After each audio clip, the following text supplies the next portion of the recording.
This is my tutorial on how to use the blend tool in Illustrator, and I'm just going to show you how to have a go and create this interesting typography using the blend tool. And this is one of the quite simple starter ways that you can use this tool in Illustrator. So I'm just going to move that out of the way, so I've got that there as reference, and we can come back to that later.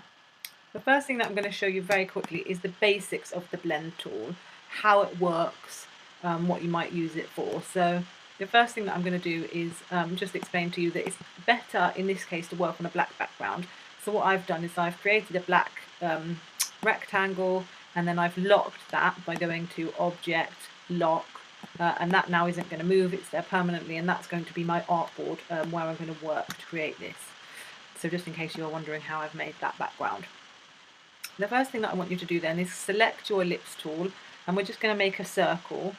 So if you actually hold down Alt to draw the circle from the middle, begin to draw and then hold down your Shift button, that will create a circle that is the right size. What we don't want to be doing is working in black, so I'm just going to choose a nice bright colour, which is going to be yellow for now. And then we need to just drag this out and copy circle, so holding down Alt, dragging, holding Shift so it stays in line, so you've got your circles in line. That will copy the image out, and then I'm going to change the colour of the second circle stroke to say something like bright like pink, and then we are actually going to use the blend tool to join those two circles together. So we don't want any fill on these at the moment, we just want the strokes on. Drag over to select both, then collect your blend tool.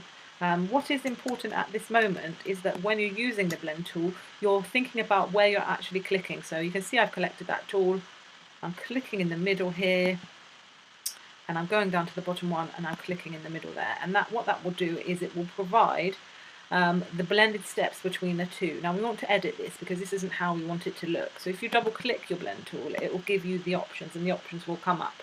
If they don't come up there, or you're having problems, you can go into Object, Blend, and Blend options in there as well. So that's two different ways to get to that information. What we don't want to do, we don't want to use the smooth colour today. We want to use the specified steps. So I'm going to change the spacing to specified steps, and then we're going to edit this number here. We also want to make it in preview so that we can see what happens. So I'm just going to maybe take it down to say 50, see what that looks like.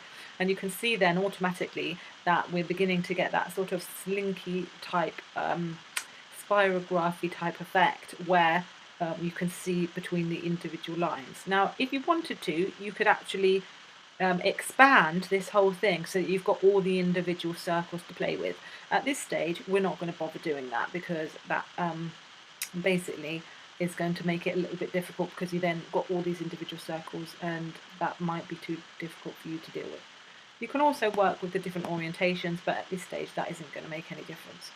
So just click on OK, and there you have a very simple blended line. Now if you wanted to try doing the same thing again, and I'm just going to, you don't need to copy this, I just want to show you what I'm going to do to just see, just an example to show how you can use this differently.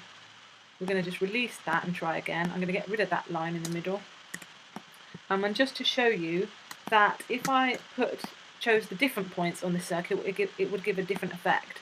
So for instance, if I clicked on the outer point of the circle on that side and the outer point of the circle this side, the blend would become like this rather than like that. And obviously that can then give you a whole load of different options and things that you can do to play around with the different shapes. So just take some time to have a little play around, maybe try some different shapes and things. Obviously things like stars work well, or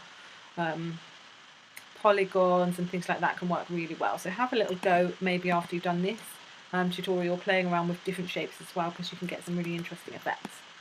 So what I'm going to do is I'm just going to get rid of that one because I've made a one already here, and I just want to really quickly show you how I made that example. So this one, we've used a very simple two colour interchange, and this one here we've obviously got 1, 2, 3, 4, 5 different colours. So I'm just going to expand that to show you how I made that so that you can make that ready for using for your text. You don't need to obviously do this stage yet. I'm just going to release this and then show you what I've done. And in fact, what I'm going to do is just select those and make the stroke to 1 point so you can see a bit clearer. If ever you wanted to go back into your work and see what's going on underneath, so for instance, I don't need this line, but I can't select it any other way. It wasn't selecting when I tried to select it without going into preview mode.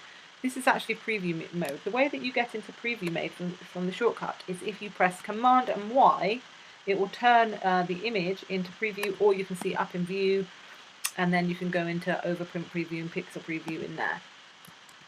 So I'm just going to delete that one. And then what you need to do is select all of your circles. So hopefully you've had a go making your circles and dragging them out. At this stage, it doesn't really matter how far the distance is.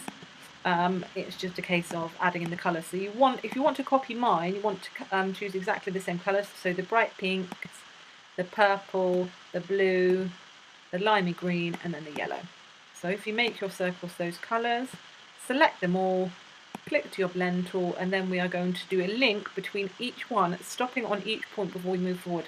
So click on your top one, move to your next one, move to your next one, move to your next one, and go to the final one. And you can see it's not obviously set up as we want. We don't want this to be smooth colour, but again, this is a really good thing that you can use for blending and things like that with shapes in Illustrator if you wanted to have a go doing that. Click on specified steps, make sure you're on preview. Let's try 50 again. Yeah, 50 looks good. So we're going to give it 50 specified steps and click OK. The important thing about this is that we've got that then to use in a minute. So I'm going to just move this off the artboard, move that along, and we're going to start with our letter W. So the first thing that you need to do is select your pen tool, and then you're simply going to just write very carefully as you can, trying to be as accurate as you can. And if you wanted to, you can put guides on to help you put your smart guides on. Trying to make sure that that is accurate. Mine's not particularly accurate actually, so there we go. That's all a bit wonky, so you might want to just select your white arrow and spend a bit of time trying to just make that as accurate as possible. Moving in the points, etc. There we go, I'm just going to go with that for now. Once you've done that, you need to collect your shape and then collect the blend tool line that you just made, and then you're going to replace the spine. Now what that means is, instead of having your circles on this line, you want the circles to be on this line. So it's quite a nifty little technique. So we go into Object, Blend, and then Replace Spine. And that will automatically jump across for you onto your lettering. You see how simple that and quick that is to do. And now you have your letter W all made, ready to go. So that's the first one that we've done, and that's obviously a bit simple and not too difficult to do, so I'm glad that's been quite easy. The O is going to be a little bit more tricky. What I'm going to do is I'm just going to bring this down here, go into preview mode and just show you really quickly what's going on. So you can see we've got lots and lots and lots of circles all overlapped in there, and it's the same technique basically as the one above. I'm just going to actually release this one that I've copied out, and that way it makes it easier for me. What I want really is that centre spine. Oh yeah, let's drag that out a minute and give that a colour so I can see how big it is. And I'm just going to get rid of that. You don't need to obviously do any of this because you're not at the stage yet. So the next thing that you need to do is you need to create your larger concentric circles ready for replacing onto this, which is going to be your spine. So if I drag this one out, undo the blend, you can see how big my circles are. So my circles, if I open up the transform palette a minute, you can see how big they are. They are 46 by 46, so you could make them 55 centimeters or 50 millimeters is a good size for that circle. And again, you need to do the same thing. They need to be 1 point. Doesn't really matter how big the distance is when you're drawing them out. Just make sure that you've got them all in a line, and then you can see I've actually chosen a different order, a colour order on this one. And the reason I did that was because when I made the circle shape, I didn't like the way it looked using this colour spectrum. So I changed it, so I did the green, followed by the orange, followed by the pink, followed by the blue, and then another blue in there. But I'll show you how to change that in a minute. So again, you need to select those, click on your blend tool, and then click on each point as you go along. Oops. Click on the final point. No, it's not letting me do that. Probably we don't need that last one anyway. Okay, so click on that, double click on your blend, options, make sure it's on specified steps. You shouldn't have to keep doing this on yours. I'm not sure why it keeps defaulting to that smooth colour one. That's just a quirk, I don't know what's happening. So yours should already be set to this. Set it onto something like 50, maybe 30 might be a bit better for this one. Click OK. So then we've got that created. We then need to make our little circle here. 26 by 26 we'll say is a good size. So if you want to create your circle shape,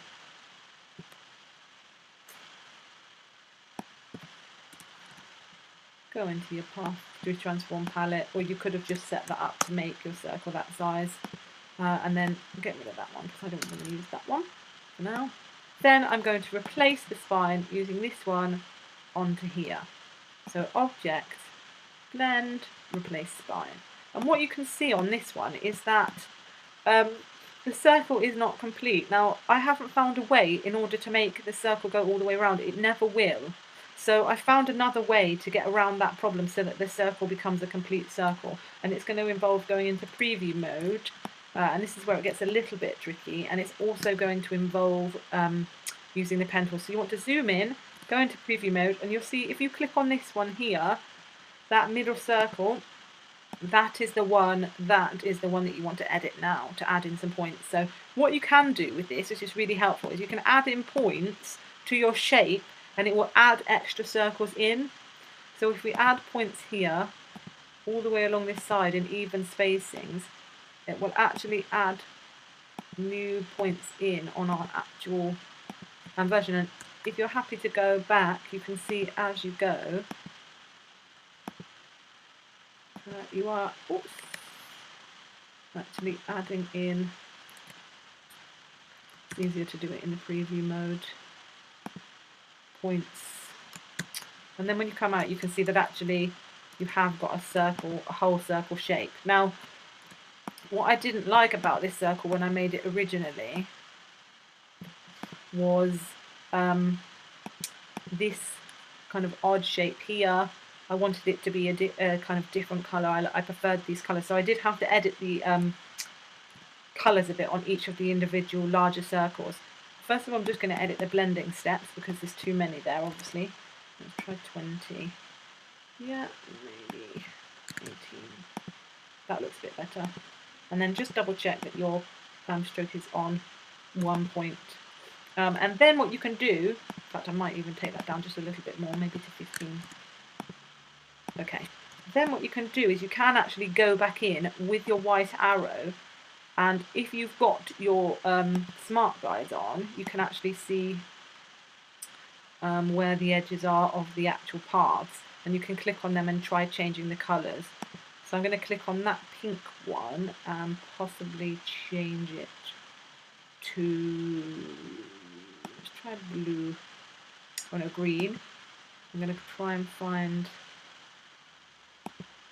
this one on this side and change it blue, and then maybe try that one and change it pink. So you can edit this until you've got to the point where you're happy with your colours. I do think that it's nice to get in a bit of yellow in there. Again, if you're struggling between finding the different circles, you can go back into the preview and click. So just have a bit of a play around trying out some different colours. You see what happens if you put too much of the different colour in there, then you get a weird effect where, let me just show you that again. You get this weird effect where it doesn't quite look like it's a finished circle. You get some kind of odd distorted perspective effect. So I'm going to go with something a bit like that, because I think that way it looks more like a sort of generalized circle. And what I'm going to do, I might even take it down a notch. You see, even I have to come back in and edit things as we go. There we go. Okay, so I think I'm happy with that. Might even go back into that one and change that one a bit too. So it's all about sort of playing around and seeing how you do it. Now, the next thing is how to create the actual center. So if you see on this one here, if I drag that over, I have got this interesting center point going on, which sort of gives it a kind of more finished bit of a pow look. So what I've actually done here is another trick using the circle blend tool, and I'll drag those in so you can see. And I've basically just created another series of separate circles that I've added into the middle. So again, you want to select your circle tool. It's best probably to make your circle, you'd work within the actual area that you're doing it, so over your O. So if you want to just lock that, either by holding down Apple 2 or going to Object Lock, that will hold that in place, and then you can work as you want from there. So select your ellipse tool by clicking on L, or getting it from the toolbox, hold down Alt again, drag from the centre, mine wasn't quite in the centre but that doesn't matter, and then hold down Shift to get a lovely circle. I've made mine yellow because I think that works quite well. What I'm going to do is copy, which is Command C and Command F to paste on top. I'm then going to scale it by clicking on S and return to bring up the scale box. And then I'm going to scale it by maybe 75. Let's just look on preview. Maybe a little bit less, maybe try 60. Yeah, good. So we want to make this the same kind of size as that. Click on OK, and then select both of those. You want to make sure that your inner circle is blue if you're following the same colours as me, or you can try something else. Select the outside circle, and then we want to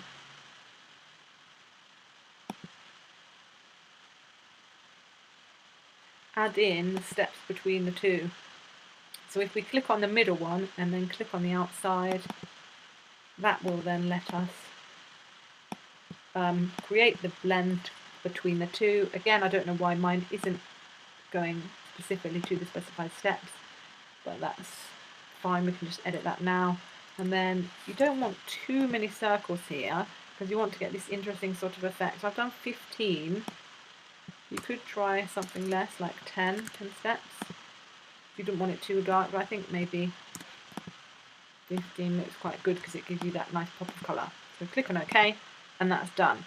We're now going to repeat the same process, or you are. I'm not going to show you it again because it's what I've just created, only with a smaller circle here, this size. I'm going to fit that into the middle. Delete that. And then all that you need to do after that is just literally to copy across your W, so that you've got two versions of your W. I might actually just centre that up, it's not in the centre. And then there you go, you have your wow text created using techniques from the blend tool.